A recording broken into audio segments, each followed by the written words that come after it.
할렐루야. 사랑하는 대강의 가족 여러분, 오늘 하루도 하나님의 말씀과 동행하는 삶이 되길 소망합니다. 오늘 함께 나눌 하나님의 말씀은 열왕기상 17장 17절에서 24절 말씀입니다. 이후에 그 집 주인 되는 여인의 아들이 병들어 증세가 심히 위중하다가 숨이 끊어진지라. 여인이 엘리야에게 이르되, 하나님의 사람이여, 당신이 나와 더불어 무슨 상관이 있기로 내 죄를 생각나게 하고 또 내 아들을 죽게 하려고 내게 오셨나이까. 엘리야가 그에게 그의 아들을 달라 하여 그를 그 여인의 품에서 받아 안고 자기가 거처하는 다락에 올라가서 자기 침상에 누이고 여호와께 부르짖어 이르되, 내 하나님 여호와여, 주께서 또 내가 우거하는 집 가부에게 재앙을 내리사 그 아들을 죽게 하셨나이까 하고 그 아이 위에 몸을 3번 펴서 엎드리고 여호와께 부르짖어 이르되, 내 하나님 여호와여, 원하건대 이 아이의 혼으로 그의 몸에 돌아오게 하옵소서 하니, 여호와께서 엘리야의 소리를 들으심으로 그 아이의 혼이 몸으로 돌아오고 살아난지라.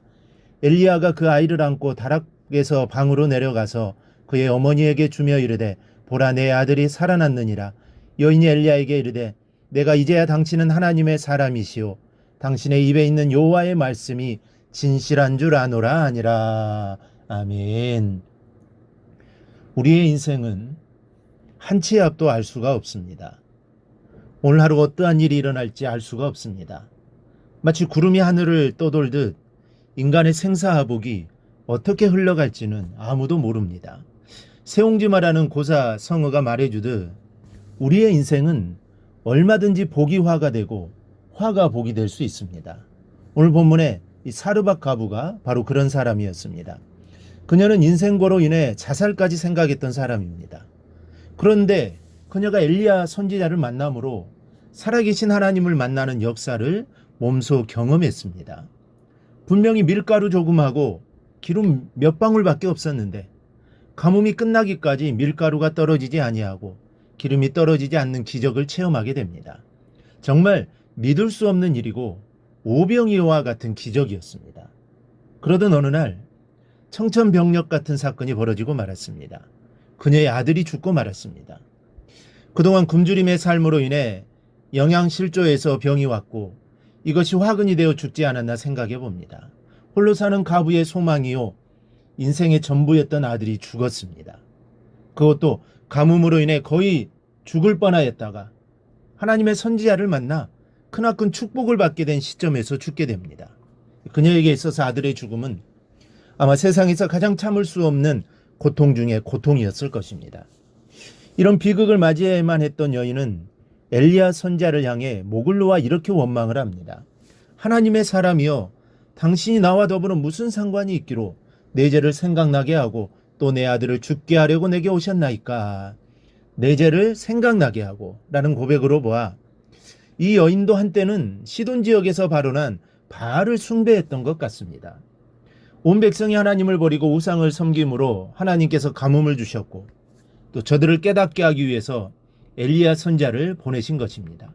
이런 엘리야를 향해 당신이 내 죄를 생각나게 하였다라고 말한 것은 그녀가 선지자를 통하여 우상을 섬기는 큰 죄악이었음을 깨달았다는 고백입니다. 그녀는 이어서 고백을 합니다. 내 아들을 죽게 하려고 내게 오셨나이까. 이 말은 엘리야 선지자가 왔으므로 내 죄를 깨달았으나 결국은 그 죄의 대가로 내 아들을 죽게 했다는 고백입니다. 차라리 당신을 만나지 않았다면 더 좋았을 것이라는 뜻이 내포되어 있습니다. 얼마 전 엘리야를 통해 밀가루와 기름이 동나지 않은 역사가 일어났을 때 그녀는 하나님께 얼마나 많은 감사와 영광을 돌렸겠습니까? 그러나 이제 그녀는 죽은 아들을 끌어안고 엘리야를 향해 탄식하고 있습니다. 여러분, 이것이 바로 우리네 인생살이입니다.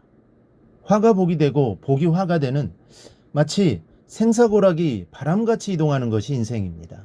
그러므로 권력도 영원할 수 없고 돈도 영원히 내 주머니에만 머무르지 않습니다. 지구가 쉬지 않고 도는 것처럼 우리네 인생도 돌고 도는 것입니다. 그러나 우리에게는 세상 사람이 가지고 있지 못한 것을 가지고 있습니다. 바로 이 소망입니다. 이 여인이 엘리야를 만나기 전 그녀는 마지막 남은 한 줌의 밀가루로 떡을 만들어 아들과 나누어 먹고 자살하기로 마음먹었던 사람입니다. 이렇게 죽음을 선택할 수밖에 없는 절망 속에서 하나님은 엘리야를 통하여 새로운 삶을 찾게 하셨습니다. 그리고 지금은 그녀의 아들이 죽었습니다.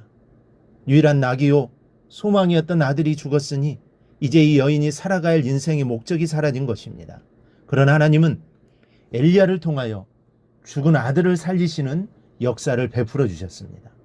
죽었던 아들이 살아난 것을 목격한 여인은 이렇게 고백합니다.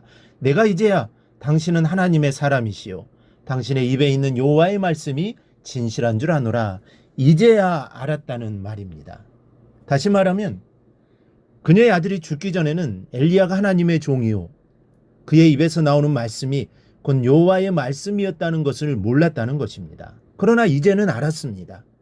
절망도 해보고 탄식도 해보다가 하나님을 진짜로 만났다는 것입니다.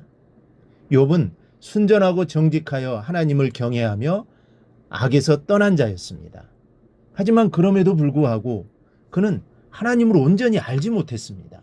그런데 그가 모든 재물을 잃고 사랑하는 자녀들도 잃고 몸에는 심한 악창이 돋고 아내마저 떠나버리는 고난을 겪은 후에 내가 주께 대하여 귀로 듣기만 하였더니 이제는 눈으로 주를 배움나이다 라고 고백하면서 자신이 이제야 진정으로 하나님을 알게 되었다고 고백했습니다. 이러한 욥의 모습은 오늘 사르밧 과부의 모습과 매우 흡사합니다.